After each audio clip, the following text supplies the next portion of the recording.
Good evening, everyone, and welcome to another episode of Chapters Live. As always, I'm Caitlin from the Fletcher branch. As always, I have on my fabulous hat, and we are concluding our summer long reading of Jane Austen's Pride and Prejudice. We are getting down to the nitty gritty of this novel. To recap you on what happened last time, as you recall, a scandalo, Lydia had run off with Mr. Wickham, and that was where we picked up with Mr. Gardiner, Elizabeth's uncle, and Mr. Bennett both went to London to look for them. They finally located the pair of them, but Wickham only agreed to the marriage if he could be paid a small income by the Bennets. Mr. Bennett agreed because he decided that being married to a scoundrel was better than having a daughter with a ruined reputation. And the Bennets assumed that Mr. Gardiner had paid Wickham an exorbitant amount of money to agree to the marriage at all. Wickham is transferred to a post in the north of England. He and Lydia visit for 10 days. They're insufferable. Lydia's an incredible snot, just wandering around being 16 and newly married, and Wickham just acts like he didn't do anything wrong. During the course of the visit, Lydia, however, lets it slip that Mr. Darcy was at the wedding. So Elizabeth, wanting to get the tea, writes to her aunt to find out the real story. And her aunt tells her it wasn't her uncle who paid off Wickham. It was Darcy. Darcy was the one that found them. Darcy's the one that paid out the money to get him to agree to the marriage. And this leaves Elizabeth all in a tizzy. She's now come completely around on her feelings for Darcy. She realizes that he is the person she should be marrying, but she doesn't think that she's going to get another proposal since she turned him down so horribly, and because her family really is as mortifying as he let her know. Where we ended, Mr. Bingley and Mr. Darcy had both come to Longbourn for a visit. Mr. Bingley was, of course, his genial self. Mr. Darcy was his usual very aloof self, making no sort of special attention to Elizabeth. And Mrs. Bennett, who is, of course, completely oblivious, treats Mr. Bingley just wonderfully and Mr. Darcy just terribly. And Elizabeth is left thinking that she's just let all of her, her hopes slide by turning down Mr. Darcy. And that's where we're picking up with her indecisiveness with chapter 54. As soon as they were gone, Elizabeth walked out to recover her spirits, or, in other words, to dwell without interruption on those subjects that must deaden them more. Mr. Darcy's behavior astonished and vexed her. Why, if he came only to be silent, grave, and indifferent, said she, did he come at all? She could settle it in no way that gave her pleasure. He could be still amiable, still pleasing to my uncle and aunt when he was in town. Why not to me? If he fears me, why come hither? If he no longer cares for me, why silent? Teasing man. I will think no more about him. Her resolution was for a short time involuntarily kept by the approach of her sister, who joined her with a cheerful look, which showed her better satisfied with her visitors than Elizabeth. Now, said she, that this first meeting is over, I feel perfectly easy. I know my own strength, and I shall never be embarrassed again by his coming.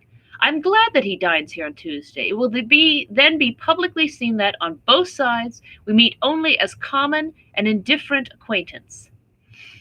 Yes, very indifferent indeed, said Elizabeth laughingly. Oh, Jane, take care.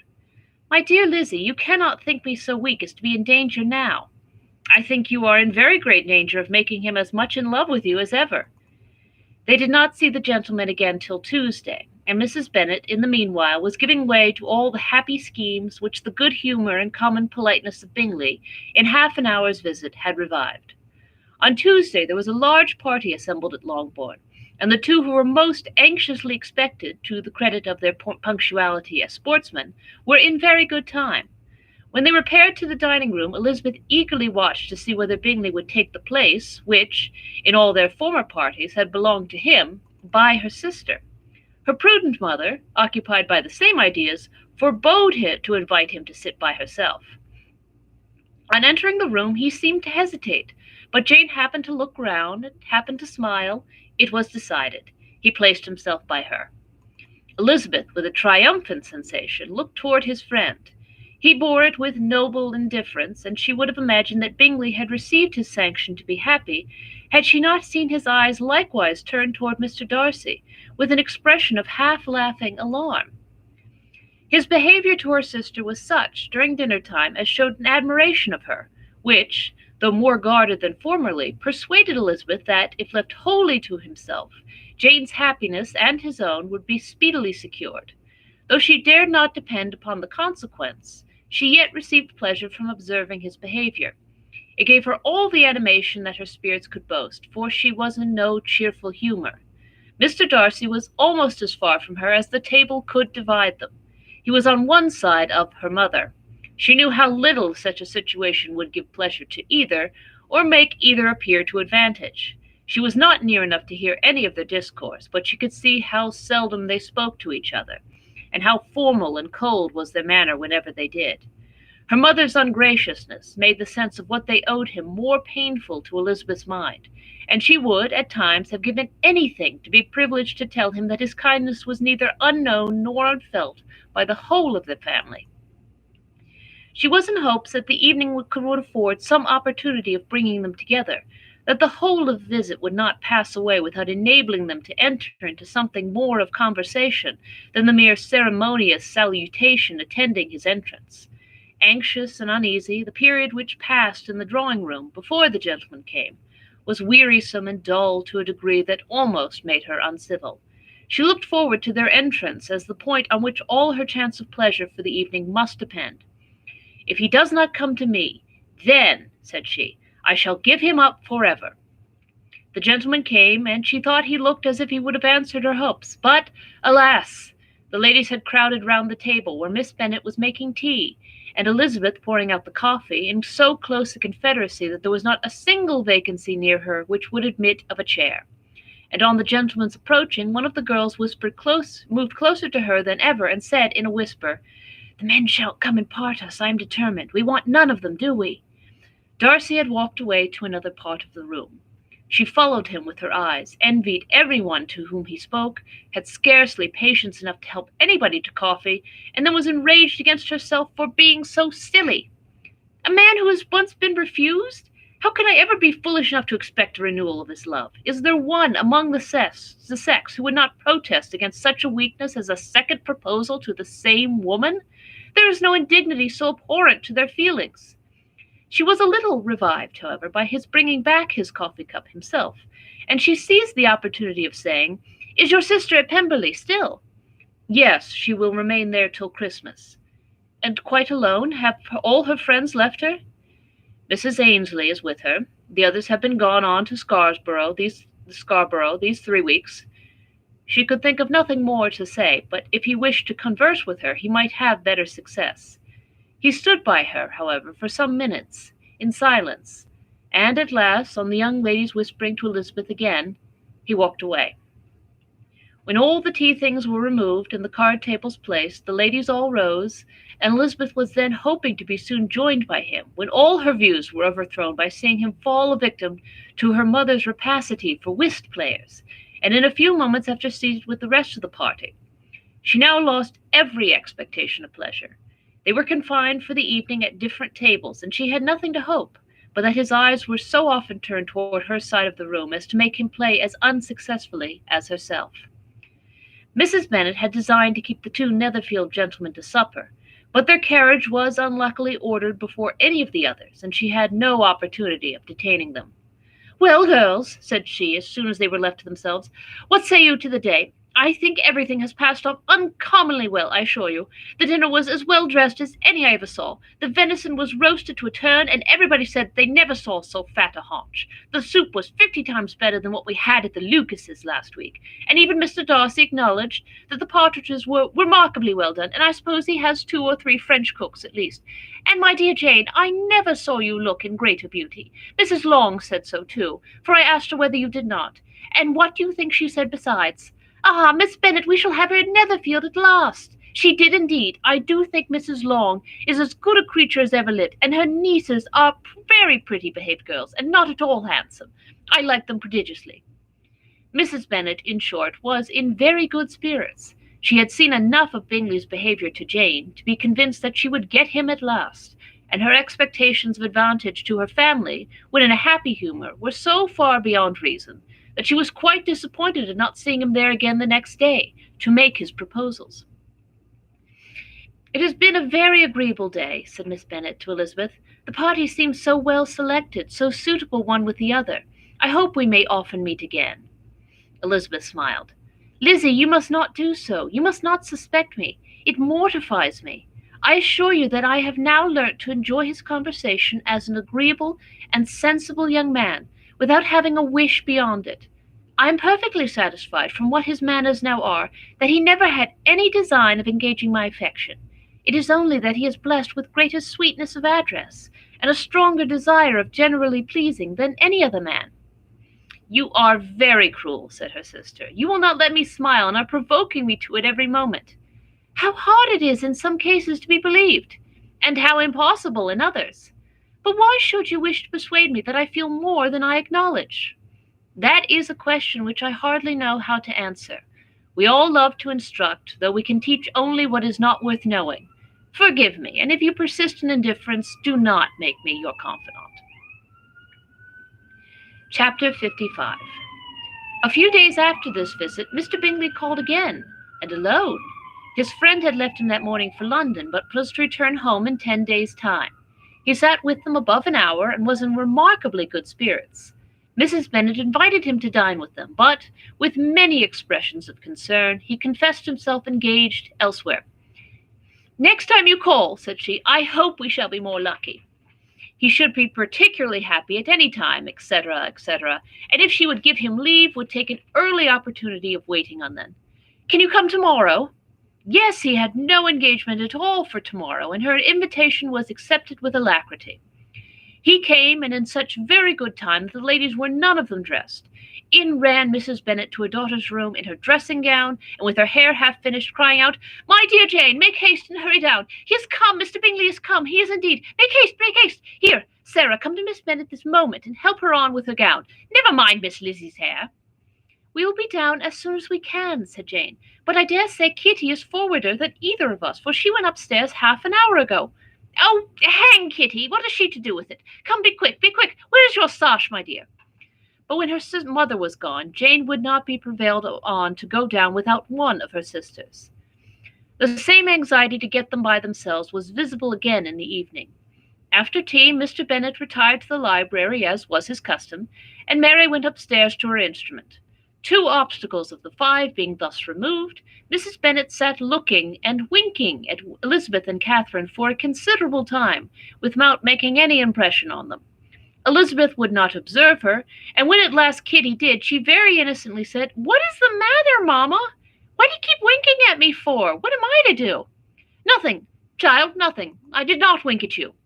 She then sat still 5 minutes longer, but unable to waste such a precious occasion, she suddenly got up, and saying to Kitty, "Come here, my love, I want to speak to you," took her out of the room. Jane instantly gave a look at Elizabeth, which spoke her distress at such premeditation, and her entreaty that she would not give in to it. In a few minutes, Mrs. Bennet half opened the door and called out, "Lizzie, my dear, I want to speak with you." Elizabeth was forced to go. "We may as well leave them by themselves, you know," said her mother, as soon as she was in the hall. "Kitty and I are going upstairs to sit in my dressing room." Elizabeth made no attempt to reason with her mother, but remained quietly in the hall till she and Kitty were out of sight, then returned to the drawing-room. Mrs. Bennet's schemes for this day were ineffectual. Bingley was everything that was charming except the professed lover of her daughter. His ease and cheerfulness rendered him a most agreeable addition to their evening party, and he bore with the ill-judged officiousness of the mother, and heard all her silly remarks with a forbearance and command of countenance particularly grateful to the daughter. He scarcely needed an invitation to stay supper, and before he went away an engagement was formed, chiefly through his own and Mrs. Bennet's means, for his coming next morning to shoot with her husband. After this day, Jane said no more of her indifference. Not a word passed between the sisters concerning Bingley, but Elizabeth went to bed in the happy belief that all must speedily be concluded, unless Mr. Darcy returned within the stated time. Seriously, however, she felt tolerably persuaded that all this must have taken place with that gentleman's concurrence. Bingley was punctual to his appointment, and he and Mr. Bennet spent the morning together as had been agreed upon. The latter was much more agreeable than his companion expected. There was nothing of presumption or folly in Bingley that could provoke his ridicule, or disgust him into silence, and he was more communicative and less eccentric than the other had ever seen him. Bingley, of course, returned with him to dinner, and in the evening Mrs. Bennet's invention was again at work to get everybody away from him and her daughter. Elizabeth, who had a letter to write, went into the breakfast room for that purpose soon after tea, for as the others were all going down to sit to cards, she could not be wanted to counteract her mother's schemes. But on returning to the drawing-room when her letter was finished, she saw, to her infinite surprise, there was reason to fear that her mother had been too ingenious for her.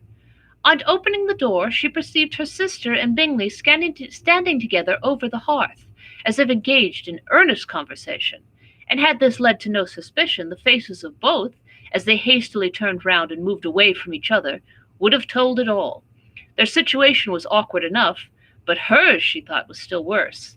Not a syllable was uttered by either, and Elizabeth was on the point of going away again when Bingley, who as well as the other had sat down, suddenly rose, and whispering a few words to her sister, ran out of the room. Jane could have no reserves from Elizabeth, where confidence would give pleasure, and instantly embracing her, acknowledged with the liveliest emotion that she was the happiest creature in the world. "'Tis too much," she added, "far too much. I do not deserve it. Oh, why is not everybody as happy?" Elizabeth's congratulations were given with a sincerity, a warmth, a delight, which words could but poorly express. Every sentence of kindness was a fresh source of happiness to Jane, but she would not allow herself to say with her sister, or say half that remained to be said for the present. "I must go instantly to my mother," she cried. "I would not on any account trifle with her affectionate solicitude, or allow her to hear it from any one but myself. He has gone to my father already. Oh, Lizzie, to know what I have to relate will give such pleasure to all my dear family. How shall I bear so much happiness?" She then hastened away to her mother, who had purposely broken up the card party, and was sitting upstairs with Kitty. Elizabeth, who was left by herself, now smiled at the rapidity and ease with which such an affair was finally settled, that had given them so many previous months of suspense and vexation. "And this," said she, "is the end of all his friends' anxious circumspection, of all his sister's falsehood and contrivance, the happiest, wisest, most reasonable end." In a few minutes she was joined by Bingley, whose conference with her father had been short and to the purpose. "Where's your sister?" said he hastily as he opened the door. "With my mother upstairs. She will be down in a moment, I dare say." He then shut the door, and coming up to her, claimed the good wishes and affection of a sister. Elizabeth honestly and heartily expressed her delight in the prospect of their relationship. They shook hands with great cordiality, and then, till her sister came down, she had to listen to all he had to say of his own happiness, and of Jane's perfections, and in spite of his being a lover, Elizabeth really believed all his expectations of felicity to be rationally founded, because they had for basis the excellent understanding and super-excellent disposition of Jane, and a general similarity of feeling and taste between her and himself. It was an evening of no common delight to them all. The satisfaction of Miss Bennet's mind gave a glow of such sweet animation to her face as made her look handsomer than ever. Kitty simpered and smiled and hoped her turn was coming soon. Mrs. Bennet could not give her consent or speak her approbations in terms warm enough to satisfy her feelings, though she talked to Bingley of nothing else for half an hour, and when Mr. Bennet joined them at supper, his voice and manner plainly showed how really happy he was. Not a word, however, passed his lips in allusion to it, till their visitor took his leave for the night, but as soon as he was gone, he turned to his daughter and said, "Jane, I congratulate you. You will be a very happy woman." Jane went to him instantly, kissed him, and thanked him for his goodness. "You are a good girl," he replied, "and I have great pleasure in thinking you will be so happily settled. I have not a doubt of your doing very well together. Your tempers are by no means unlike. You are each of you so complying that nothing will ever be resolved on, so easy that every servant will cheat you, and so generous that you will always exceed your income." "I hope not so. Imprudence or thoughtlessness in money matters would be unpardonable in me." "Exceed their income, my dear Mr. Bennet," cried his wife. "What are you talking of? Why, he has 4,000 or 5,000 a year, and very likely more.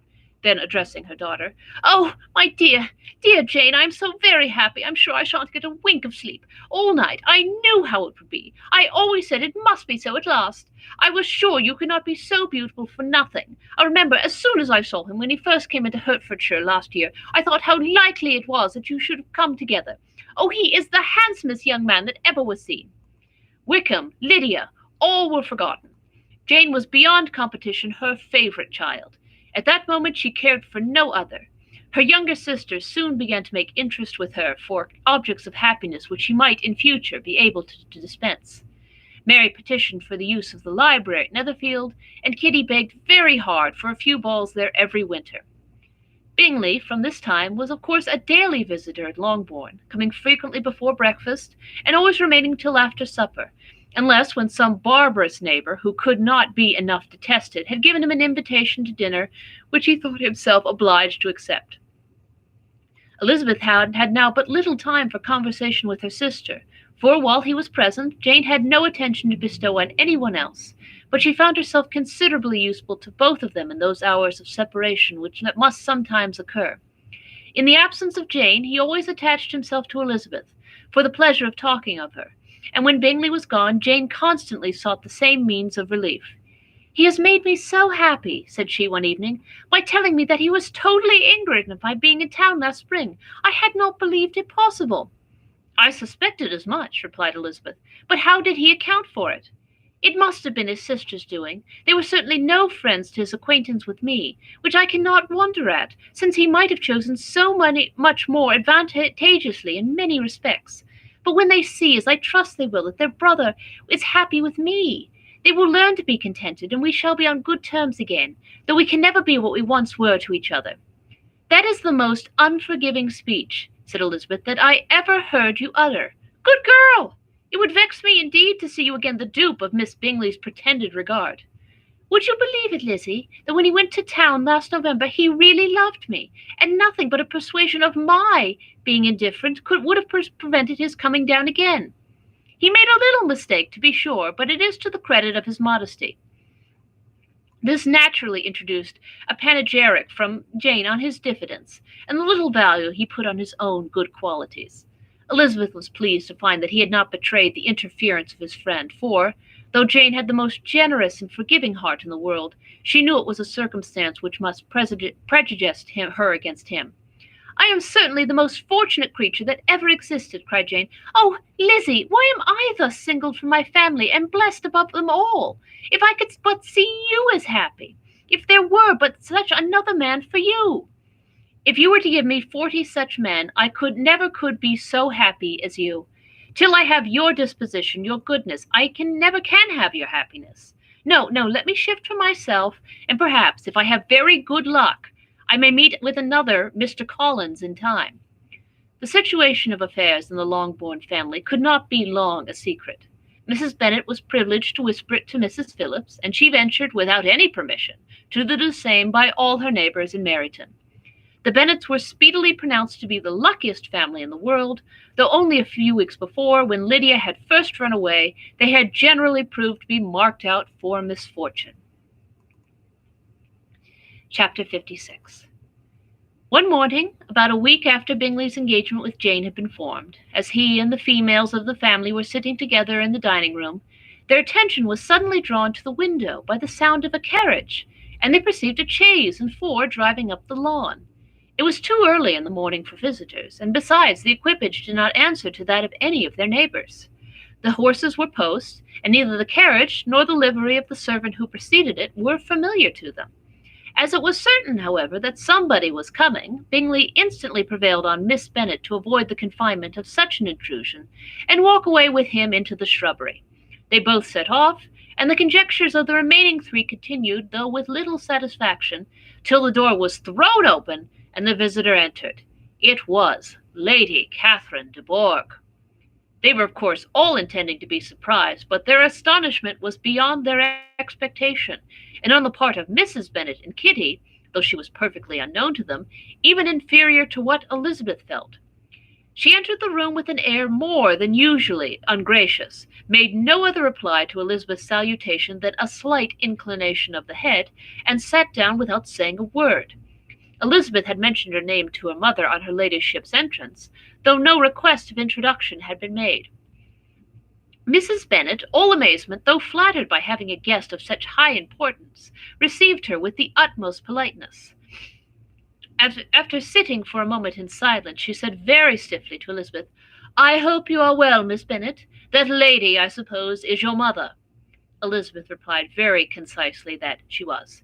"And that, I suppose, is one of your sisters."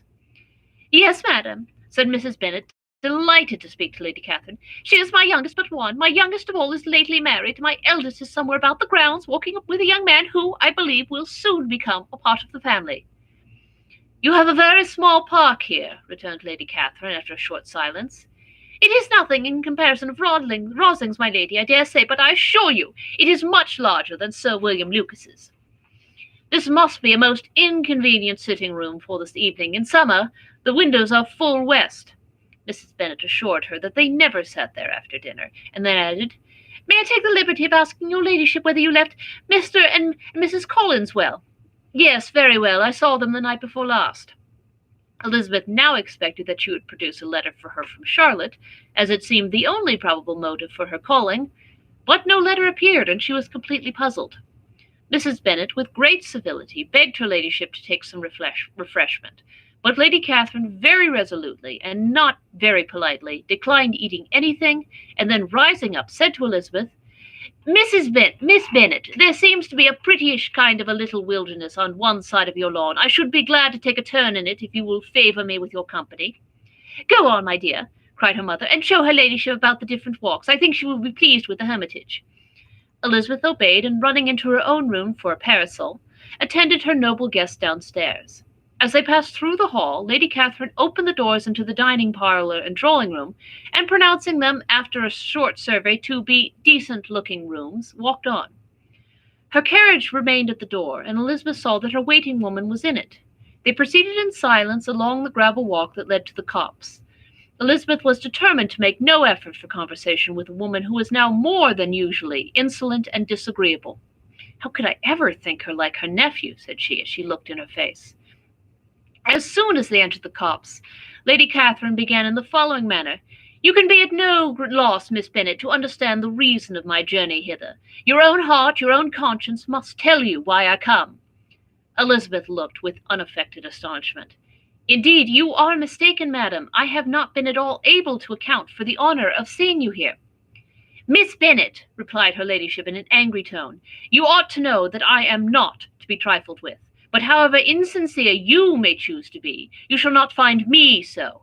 My character has ever been celebrated for its sincerity and frankness, and in a cause of such moment as this, I shall certainly not depart from it. A report of a most alarming nature reached me 2 days ago. I was told that not only your sister was on the point of being most advantageously married, but that Miss Elizabeth Bennet would, in all likelihood, be soon afterwards united to my nephew, my own nephew, Mr. Darcy. Though I know it must be a scandalous falsehood, though I would not injure him so much as to suppose the truth of it possible, I instantly resolved on setting off for this place, that I might make my sentiments known to you." "If you believed it impossible to be true," said Elizabeth, colouring with astonishment and disdain, "I wonder you took the trouble of coming so far. What could your ladyship propose by it? At once to insist upon having such a report universally contradicted." "Your coming to Longbourn to see me and my family," said Elizabeth coolly, "will be rather a confirmation of it, if indeed such a report is in existence." "If! Do you then pretend to be ignorant of it? Has it not been industriously circulated by yourselves? Do you not know that such a report is spread abroad?" "I never heard that it was." "And can you likewise declare that there is no foundation for it?" "I do not pretend to possess equal frankness with your ladyship. You may ask questions which I shall choose not to answer. This is not to be borne. Miss Bennet, I insist on being satisfied. Has my nephew made it an offer of marriage?" "Your ladyship has declared it to be impossible." "It ought to be so, it must be so, while he retains the use of his reason. But your arts and allurements may, in a moment of infatuation, have made him forget what he owes to himself and to all his family. You may have drawn him in. If I have, I shall be the last person to confess it." Miss Bennet, do you know who I am? I have not been accustomed to such language as this. I am almost the nearest relation he has in the world, and am entitled to know all his dearest concerns. But you are not entitled to know mine, nor will such behavior as this ever induce me to be explicit. Let me be rightly understood. This match, to which you have the presumption to aspire, can never take place. No, never. Mr. Darcy is engaged to my daughter. Now what have you to say? Only this, that if he is so, you can have no reason to suppose he will make an offer to me.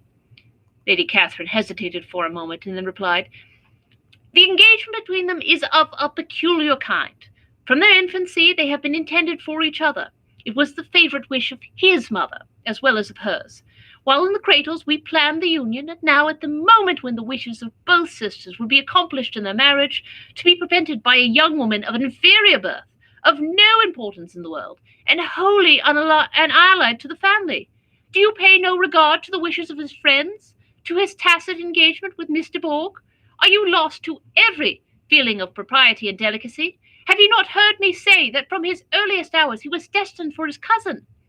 Yes, and I had heard it before. But what's that to me? If there is no other objection to my marrying your nephew, I shall certainly not be kept from it by knowing that his mother and aunt wished him to marry Miss de Bourgh.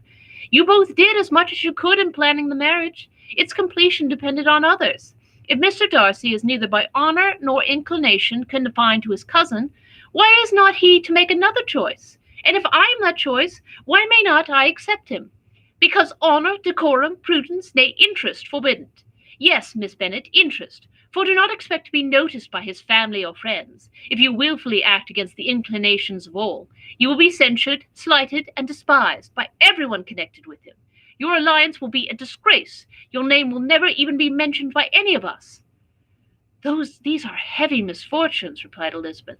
But the wife of Mr. Darcy must have such extraordinary sources of happiness necessarily attached to a situation, that she could, upon the whole, have no cause to repine.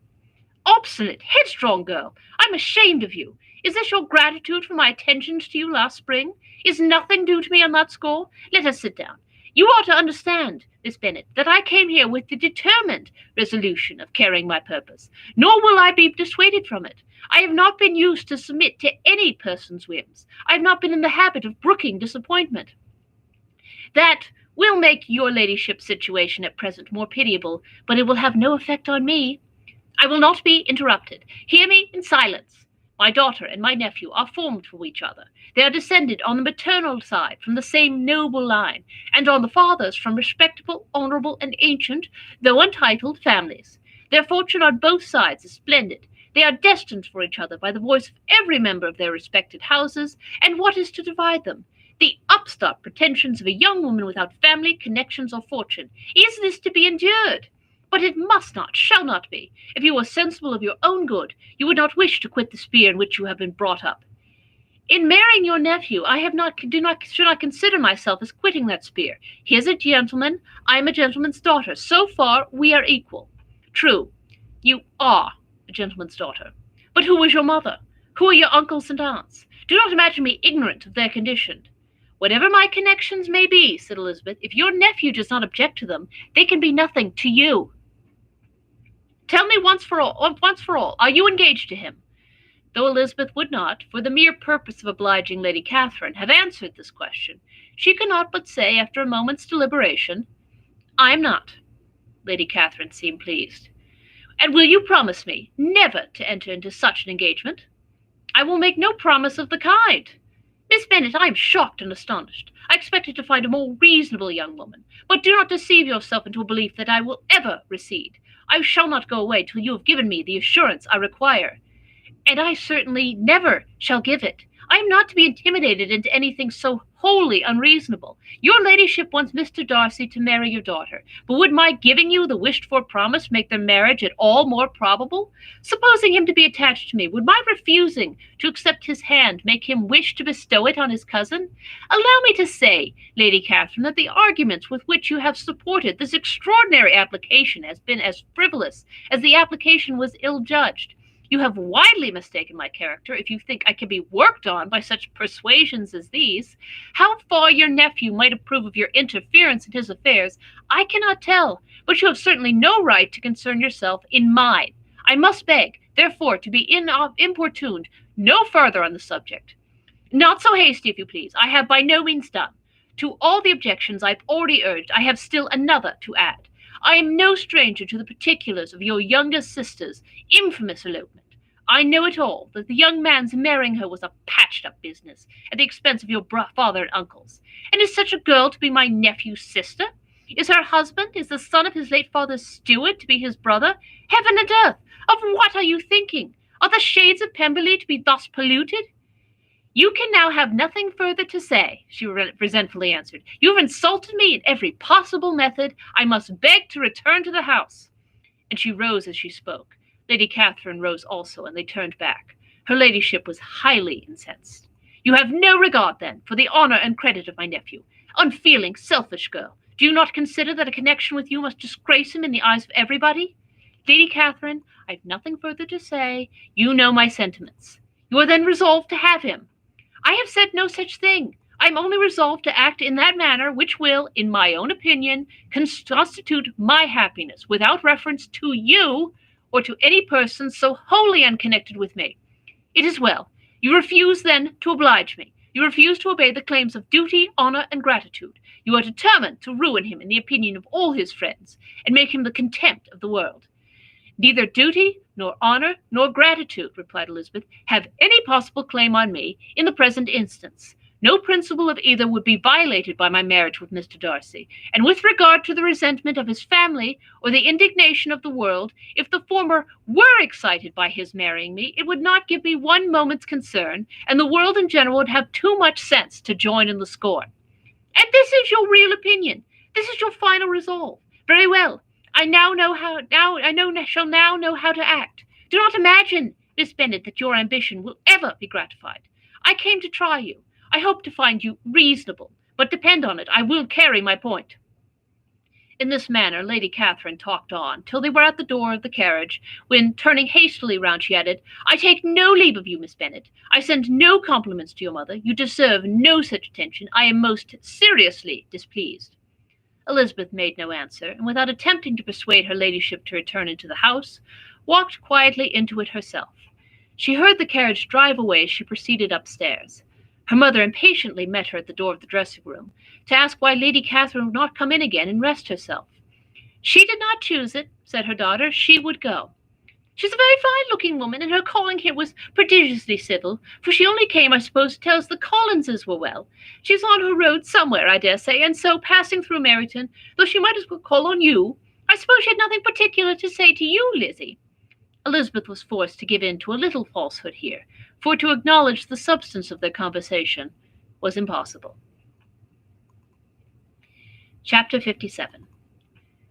The discomposure of spirits which this extraordinary visit threw Elizabeth into could not be easily overcome, nor could she, for many hours, learn to think of it less than incessantly. Lady Catherine, it appeared, had actually taken the trouble of this journey from Rosings, for the sole purpose of breaking off her supposed engagement with Mr. Darcy. It was a rational scheme, to be sure, but from what the report of their engagement could originate, Elizabeth was at a loss to imagine, till she recollected that his, being the intimate friend of Bingley, and her, being the sister of Jane, was enough, at a time when the expectation of one wedding made everybody eager for another, to supply the idea.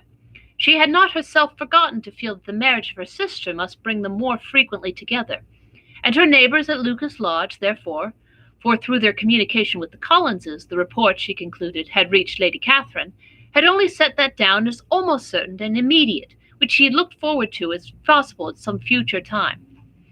In revolving Lady Catherine's expressions, however, she could not help feeling some uneasiness as to the possible consequence of her persisting in this interference.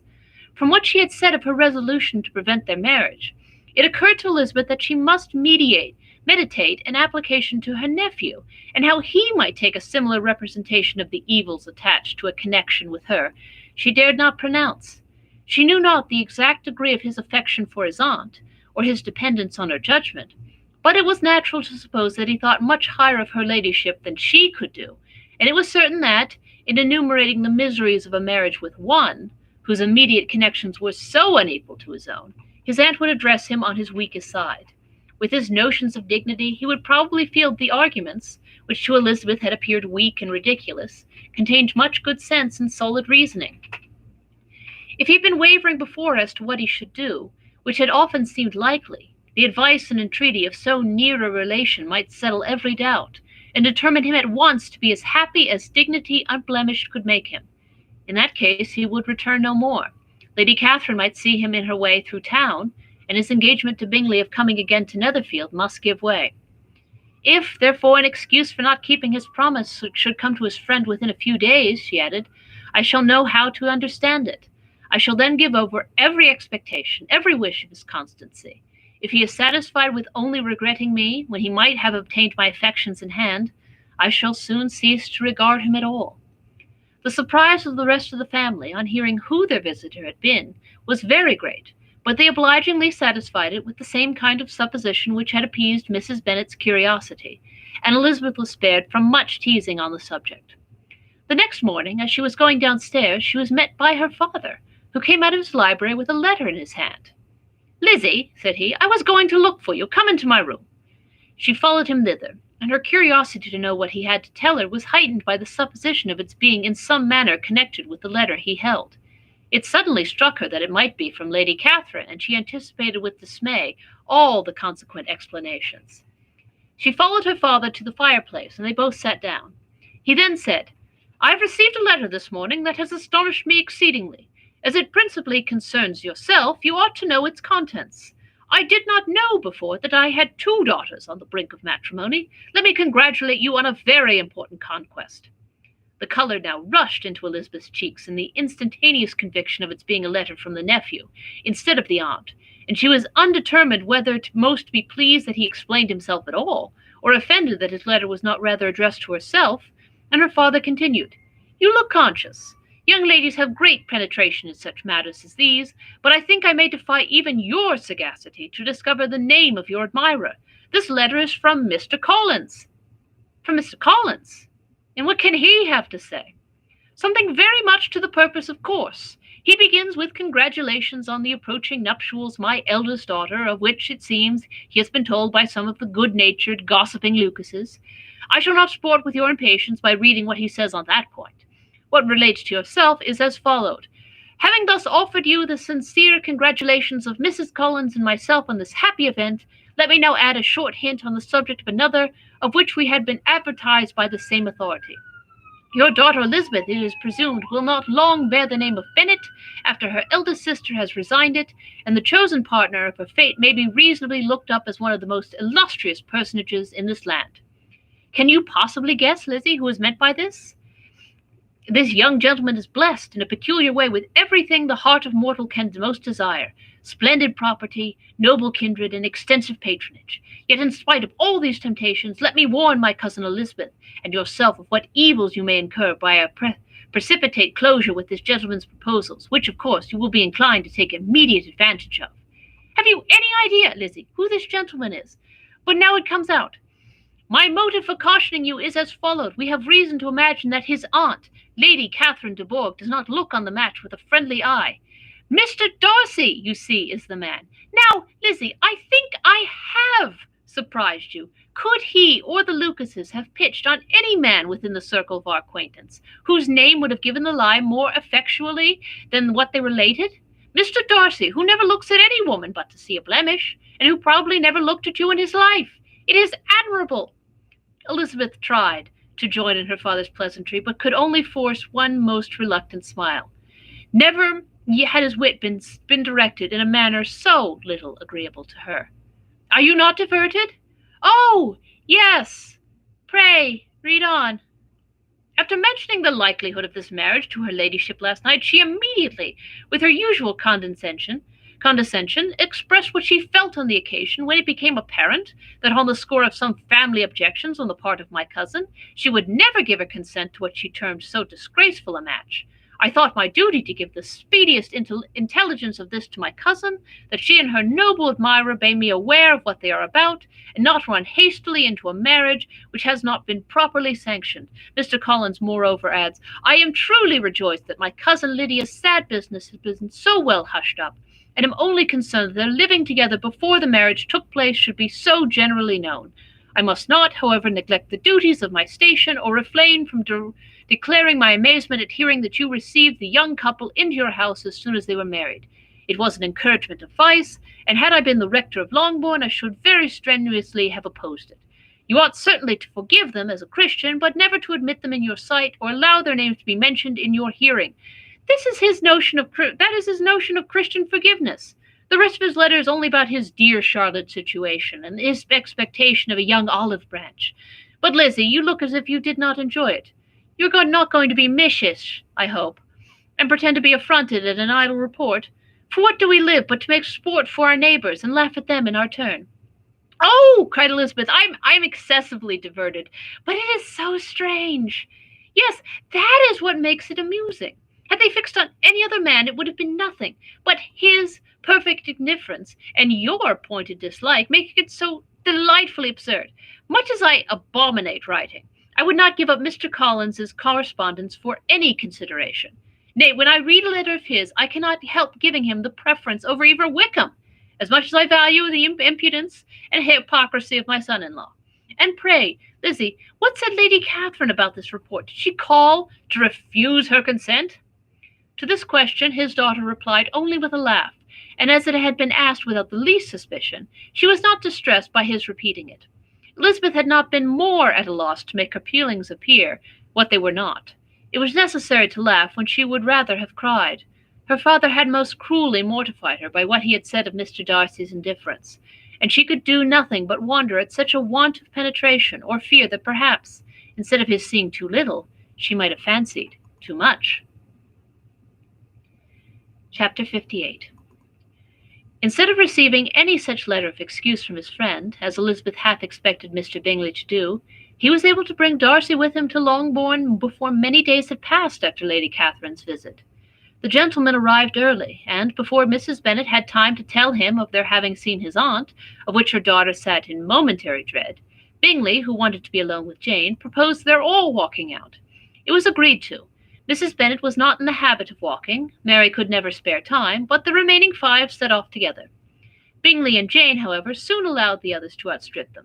They lagged behind, while Elizabeth, Kitty, and Darcy were to entertain each other.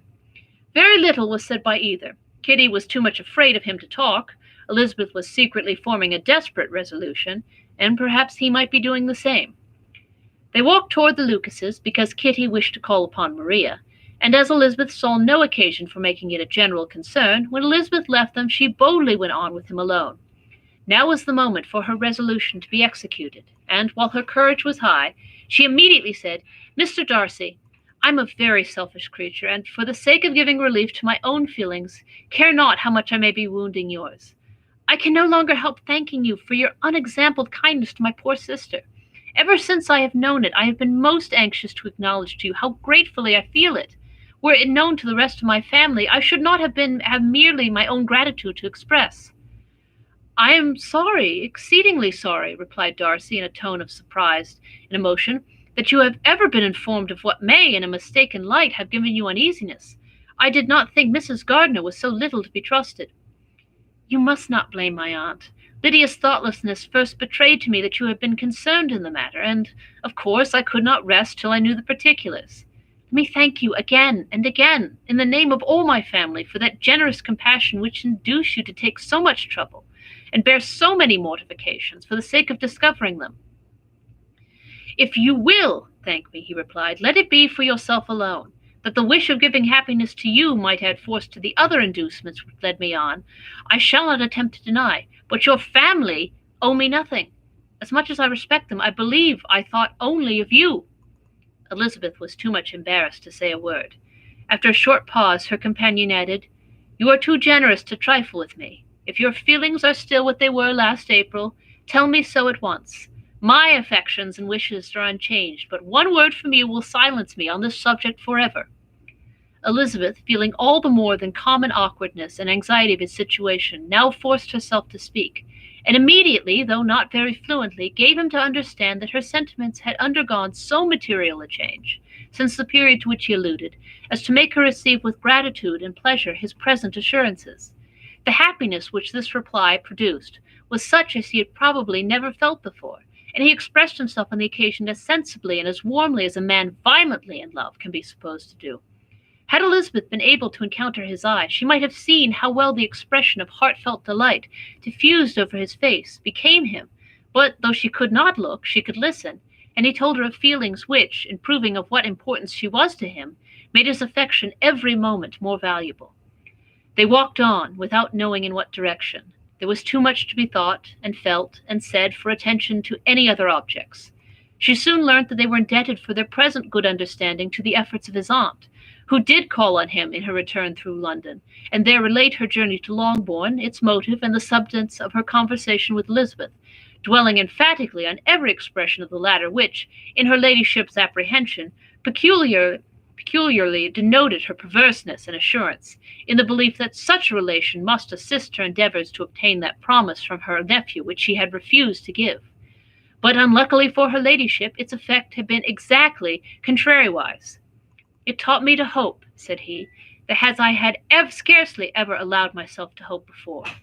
I knew enough of your disposition to be certain that, had you been absolutely, irrevocably decided against me, you would have acknowledged it to Lady Catherine frankly and openly." Elizabeth colored and laughed as she replied, "Yes, you know enough of my frankness to believe me capable of that. After abusing you so abominably to your face, I could have no scruple in abusing you to all your relations. What did you say of me that I did not deserve? For though your accusations were ill-founded, formed on mistaken premises, my behavior to you at that time had merited the severest reproof. It was unpardonable. I cannot think of it without abhorrence." "We will not quarrel for the greater share of blame annexed to that evening," said Elizabeth. "The conduct of neither, if strictly examined, will be irreproachable, but since then we have both, I hope, improved in civility. I cannot be so easily reconciled to myself. The recollection of what I said then, of my conduct, my manners, my expressions during the whole of it, is now, and has been many months, inexpressibly painful to me. Your reproof, so well applied, I shall never forget. Had you behaved in a more gentlemanlike manner, those were your words. You know not, you can scarcely conceive how they have tortured me, though it was some time, I confess, before I was reasonable enough to allow their justice. I was certainly very far from expecting them to make so strong an impression. I had not the slightest idea of their being ever felt in such a way. I can easily believe it. You thought me then devoid of every proper feeling. I'm sure you did. The turn of your countenance I shall never forget, as you said that I could not have addressed you in any possible way that would induce you to accept me. Oh, do not repeat what I then said. Those recollections will not do at all. I assure you that I have long been most heartily ashamed of it." Darcy mentioned his letter. "Did it," said he, "did it soon make you think better of me? Did you, on reading it, give any credit to its contents?" She explained what its effect on her had been, and how gradually all her former prejudices had been removed. "I knew," said he, "that what I wrote must give you pain, but it was necessary. I hope you have destroyed the letter. There was one part, especially the opening of it, which I should dread your having the power of reading again. I can remember some expressions which might justly make you hate me. The letter shall certainly be burnt, if you believe it essential to the preservation of my regard, but though we both have reason to think my opinions not entirely unalterable, they are not, I hope, quite so easily changed as that implied." "When I wrote that letter," replied Darcy, "I believed myself perfectly calm and cool, but I am convinced that it was written in a dreadful bitterness of spirit. The letter, perhaps, began in bitterness, but it did not end so. The adieu is charity itself, but think no more of the letter. The feelings of the person who wrote and the person who received it are now so widely different from what they were then, that every unpleasant circumstance attending it ought to be forgotten. You must learn some of my philosophy. Think only of the past as its remembrance gives you pleasure. I cannot give you credit for any philosophy of the kind. Your retrospections must be so totally void of reproach that the contentment arising from them is not of philosophy, but, what is much better, of innocence. But with me it is not so. Painful recollections will intrude which ought not to be repelled. I have been a selfish being all my life in practice, though not in principle. As a child I was taught what was right, but I was not taught to correct my temper. I was given good principles, but left to follow them in pride and conceit. Unfortunately, an only son, for many years an only child, I was spoilt by my parents, who, though good themselves, my father particularly, all that was benevolent and amiable, allowed, encouraged, almost taught me to be selfish and overbearing, to care for none beyond my own family circle, to think meanly of all the rest of the world, to wish, at least, to think meanly of their sense and worth compared with my own. Such I was from 8 to 28, and such as I might still have been but for you, dearest, loveliest Elizabeth. What do I not owe you? You taught me a lesson, hard indeed at first, but most advantageous. By you I was properly humbled. I came to you without a doubt of my reception. You showed me how insufficient were all my pretensions to please a woman worthy of being pleased. Had you then persuaded yourself that I should? Indeed I had. What will you think of my vanity? I believed you to be wishing, expecting my addresses. My manners must have been in fault, but not intentionally, I assure you. I never meant to deceive you, but my spirits might often lead me wrong. How you must have hated me after that evening! Hate you? I was angry perhaps at first, but my anger soon began to take a proper direction. I'm almost afraid of asking what you thought of me when we met at Pemberley. You blame me for coming? No, indeed, I felt nothing but surprise. Your surprise could not be greater than mine in being noticed by you. My conscience told me that it deserved no extraordinary politeness, and I confess I did not expect to receive more than my due. My object then, replied Darcy, was to show you, by every civility in my power, that I was not so mean as to resent the past, and I hoped to obtain your forgiveness, to lessen your ill opinion, by letting you see that your reproofs had been attended to. How soon any other wishes introduced themselves I can hardly tell, but I believe in about half an hour after I had seen you. He then told her of Georgiana's delight in her acquaintance, and of her disappointment at its sudden interruption, which naturally leading to the cause of that interruption, she soon learnt that his resolution of following her from Derbyshire in quest of her sister had been formed before he quitted the inn, and that his gravity and thoughtfulness there had arisen from no other struggles than what such a purpose must comprehend. She expressed her gratitude again, but it was too painful a subject to each to be dwelt on farther. After walking several miles in a leisurely manner, and too busy to know anything about it, they found at last, on examining their watches, that it was time to be at home. What could become of Mr. Bingley and Jane was a wonder which introduced the discussion of their affairs. Darcy was delighted with their engagement. His friend had given him the earliest information of it. I must ask whether you were surprised, said Elizabeth. Not at all. When I went away, I felt that it would soon happen. That is to say, you had given your permission. I guessed as much. And though he exclaimed at the term, she found that it had been pretty much the case. On the evening before my going to London, said he, I made a confession to him, which I believe I ought to have made long ago. I told him of all that had occurred to make my former interference in his affairs absurd and impertinent. His surprise was great. He had never the slightest suspicion. I told him, moreover, that I believed myself mistaken in supposing, as I had done, that your sister was indifferent to him, and as I could easily perceive that his detachment to her was unabated, I felt no doubts of their happiness together. Elizabeth could not help smiling at his easy manner of directing his friend. Did you speak from your own observation, said she, when you told him that my sister loved him, or merely from my information last spring? From the former. I had narrowly observed her during the 2 visits which I had lately made here, and I was convinced of her affection. And your assurance of it, I suppose, carried immediately conviction to him. It did. Bingley is most unaffectedly modest. His diffidence had prevented his depending on his own judgment in so anxious a case, but his reliance on mine made everything easy. I was obliged to confess one thing, which, for a time, and not unjustly, offended him. I could not allow myself to conceal that your sister had been in town 3 months last winter, that I had known it, and purposely kept it from him. He was angry, but his anger, I am persuaded, lasted no longer than he remained in any doubt of your sister's sentiments. He has heartily forgiven me now. Elizabeth longed to observe that Mr. Bingley had been a most delightful friend, so easily guided that his worth was invaluable, but she checked herself. She remembered that he had yet to learn to be laughed at, and it was rather too early to begin. In anticipating the happiness of Bingley, which of course was to be inferior only to his own, he continued the conversation till they reached the house. In the hall they parted. Chapter 59. My dear Lizzie, where can you have been walking to? Was a question which Elizabeth received from Jane as soon as she entered their room, and from all the others when they sat down to table. She had only to say in reply that they had wandered about till she was beyond her own knowledge. She colored as she spoke, but neither that nor anything else awakened a suspicion of the truth. The evening passed quietly, unmarked by anything extraordinary. The acknowledged lovers talked and laughed, the unacknowledged were silent. Darcy was not of a disposition in which happiness overflows in mirth, and Elizabeth, agitated and confused, rather knew that she was happy than felt herself to be so, for, besides the immediate embarrassment, there were other evils before her. She anticipated what would be felt in the family when her situation became known.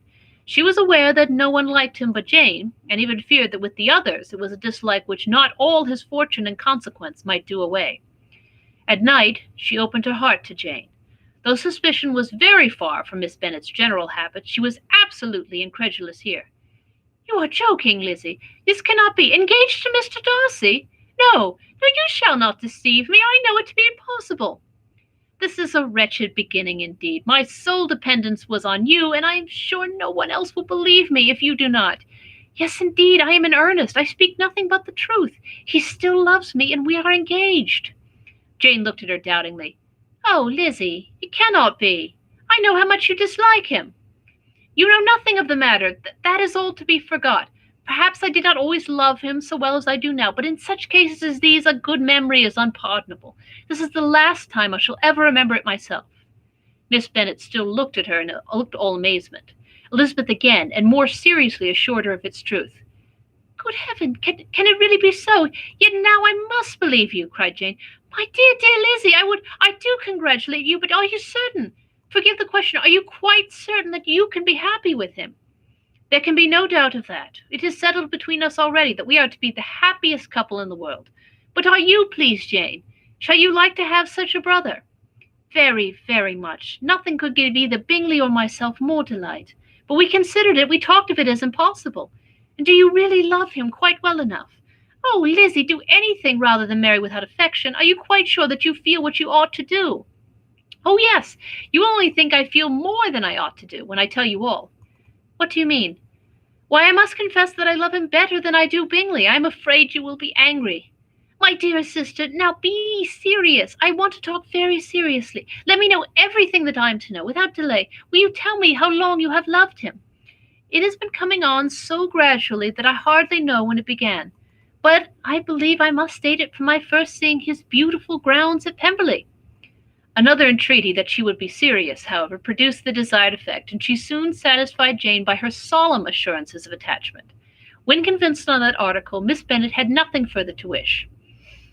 "Now I am quite happy," said she, "for you will be as happy as myself. I always had a value for him. Were it for nothing but his love of you, I must always have esteemed it. But now, as Bingley's friend and your husband, there can be only Bingley and yourself more dear to me. But, Lizzie, you have been very sly, very reserved with me. How little did you tell me what passed at Pemberley and Lambton? I owe all that I know of it to another, not to you." Elizabeth told her the motives of her secrecy. She had been unwilling to mention Bingley, and the unsettled state of her own feelings made her equally avoid the name of his friend. But now she would no longer conceal from her his share in Lydia's marriage. All was acknowledged, and half the night spent in conversation. "Good gracious!" cried Mrs. Bennet, as she stood at a window the next morning. "If that disagreeable Mr. Darcy is not coming here again with our dear Bingley! What can he mean by being so tiresome as to be always coming here? I had no notion but he would go a-shooting, or something or other, and not disturb us with his company. What shall we do with him? Lizzie, you must walk out with him again, that he may not be in Bingley's way." Elizabeth could hardly help laughing at so convenient a proposal, yet was really vexed that her mother should be always giving him such an epithet. As soon as they entered, Bingley looked at her so expressively and shook hands with such warmth as left no doubt of his good information, and he soon afterwards said aloud, "Mrs. Bennet, have you no more lanes hereabouts in which Lizzie may lose her way again to-day?" "I advise Mr. Darcy and Lizzie and Kitty," said Mrs. Bennet, "to walk to Oakham Mount this morning. It is a nice long walk, and Mr. Darcy has never seen the view." "It may do well for the others," replied Mr. Bingley, "but I am sure it'll be too much for Kitty, won't it, Kitty?" Kitty owned that she had rather stay at home. Darcy professed a great curiosity to see the view from the Mount, and Elizabeth silently consented. As she went upstairs to get ready, Mrs. Bennet followed her, saying, "I am quite sorry, Lizzie, that you should be forced to have that disagreeable man all to yourself. But I hope you will not mind it. It is all for Jane's sake, you know, and there's no occasion for talking to him except just now and then. So do not put yourself to inconvenience." During their walk, it was resolved that Mr. Bennet's consent should be asked in the course of the evening. Elizabeth reserved to herself the application for her mother's. She could not determine how her mother would take it, sometimes doubting whether all his wealth and grandeur would be enough to overcome her abhorrence of the man.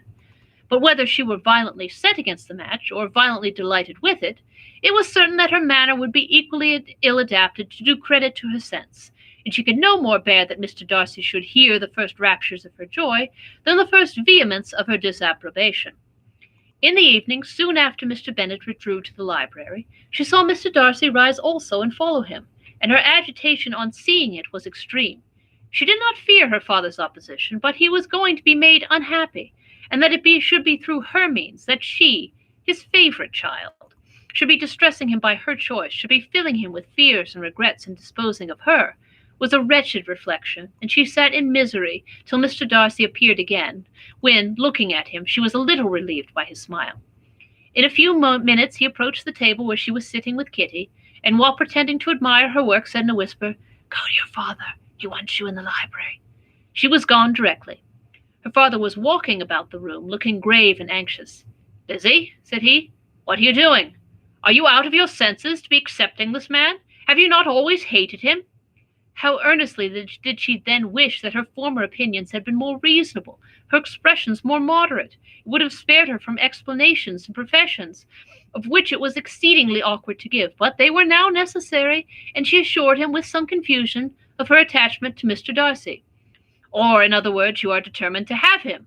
He is rich, to be sure, and you may have more fine clothes and fine carriages than Jane, but will they make you happy?" "Have you any other objection," said Elizabeth, "than your belief of my indifference?" "None at all. We all know him to be a proud, unpleasant sort of man, but this would be nothing if you really liked him." I do like him," she replied with tears in her eyes. "I love him. Indeed, he has no improper pride. He is perfectly amiable. You do not know what he really is, then pray do not pain me by speaking of him in such terms." "Lizzie," said her father, "I have given him my consent. He is the kind of man, indeed, to whom I should never dare refuse anything which he condescended to ask. I now give it to you, if you are resolved on having him. But let me advise you to think better of it. I know your disposition, Lizzie. I know that you could be neither happy nor respectable unless you truly esteemed your husband, unless you looked up to him as a superior. Your lively talents would place you in the greatest danger in an unequal marriage. You could scarcely escape discredit and misery. My child, let me not have the grief of seeing you unable to respect your partner in life.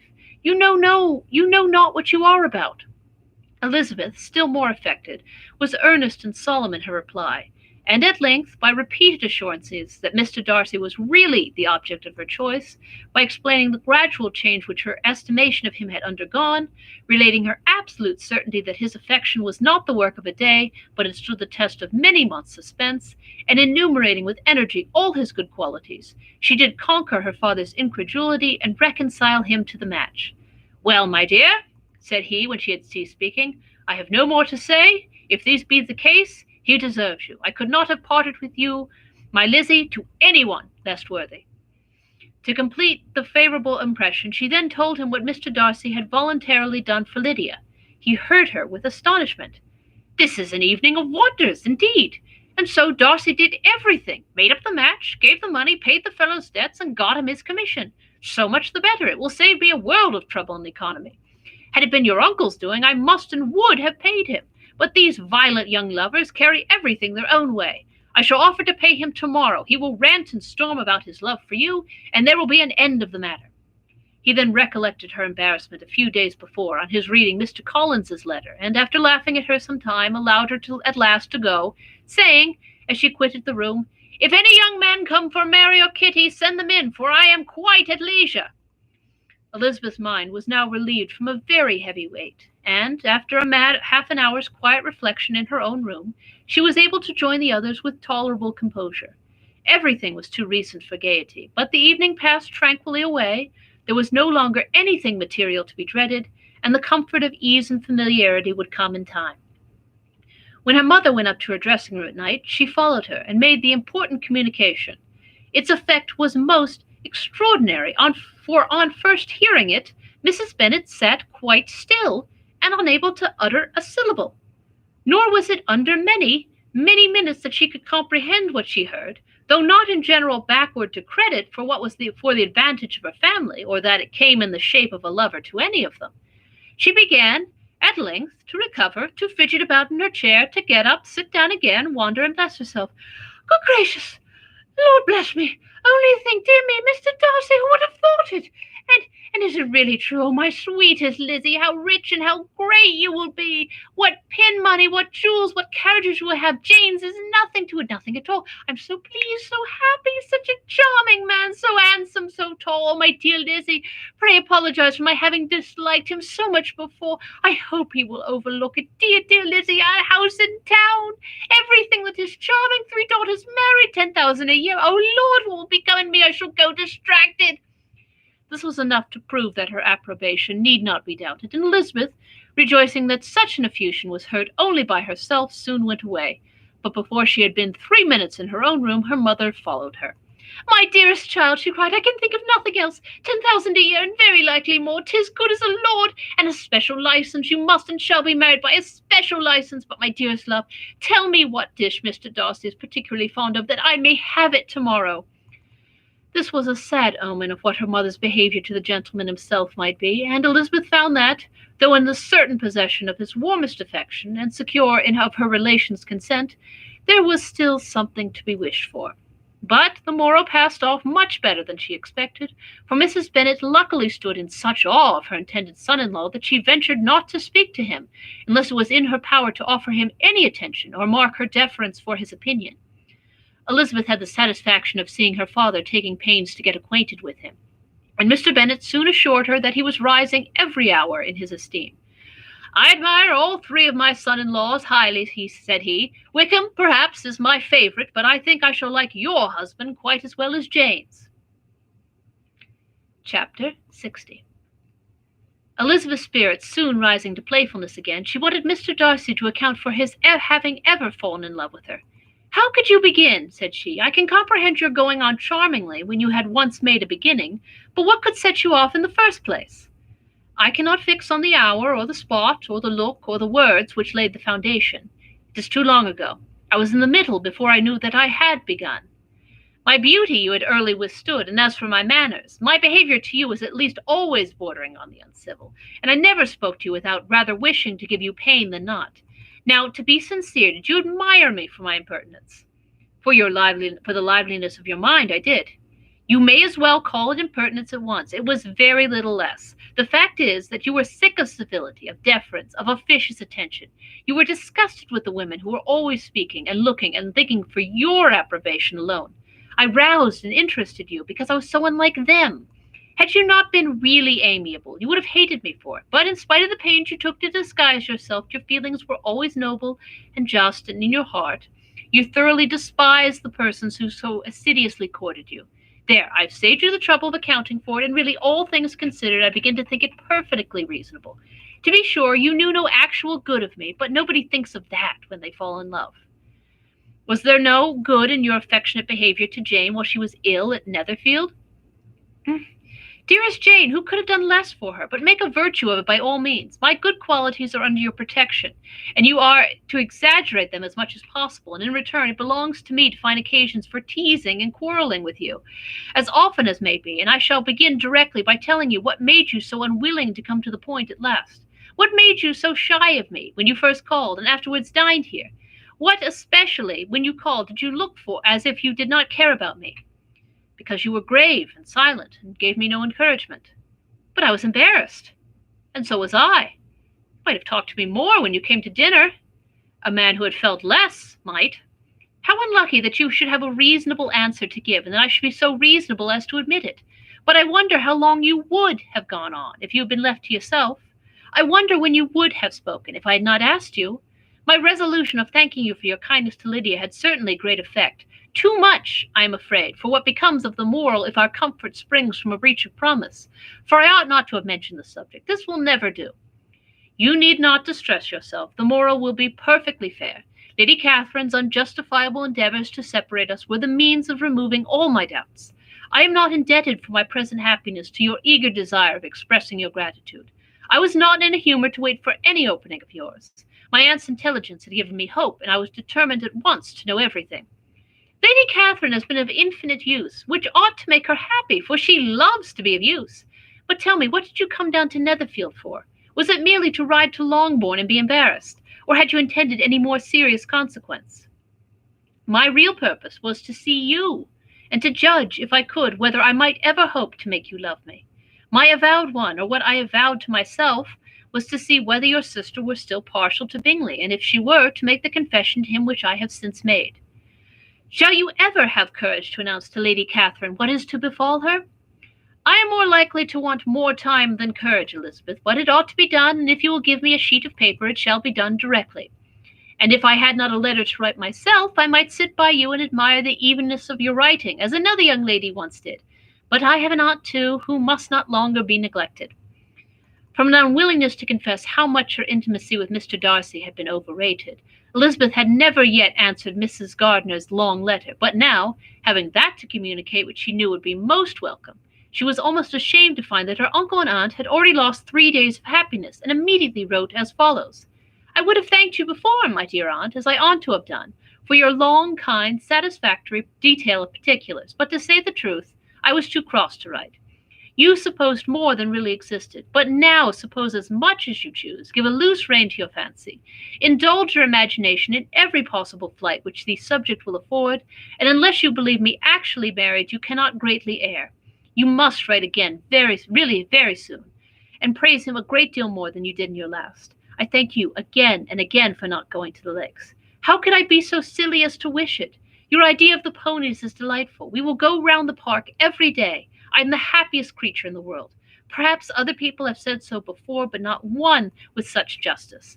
I am happier even than Jane. She only smiles. I laugh. Mr. Darcy sends you all the love in the world that he can spare from me. You are all to come to Pemberley at Christmas. Yours, etc. Mr. Darcy's letter to Lady Catherine was in a different style, and still different from either was what Mr. Bennet sent to Mr. Collins in reply to his last. Dear Sir, I must trouble you once more for congratulations. Elizabeth will soon be the wife of Mr. Darcy. Console Lady Catherine as well as you can. But, if I were you, I would stand by the nephew. He has more to give. Yours sincerely, etc. Miss Bingley's congratulations to her brother on his approaching marriage were all that was affectionate and insincere. She wrote even to Jane on the occasion to express her delight and repeat all her former professions of regard.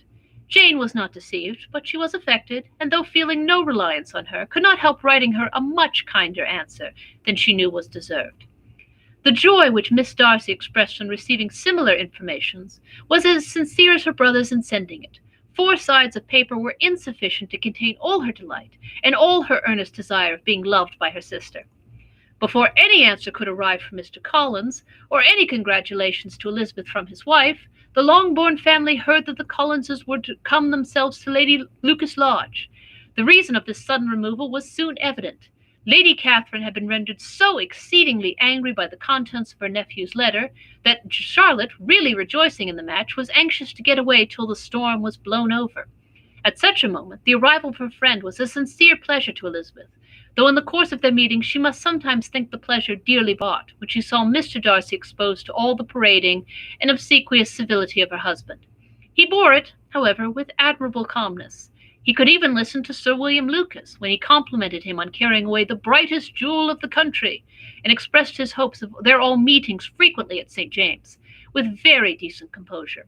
If he did shrug his shoulders, it was not till Sir William was out of his sight.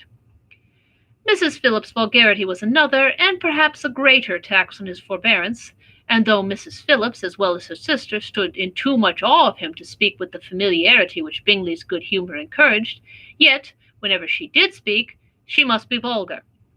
Nor was her respect for him, though it made her more quiet, at all likely to make her more elegant.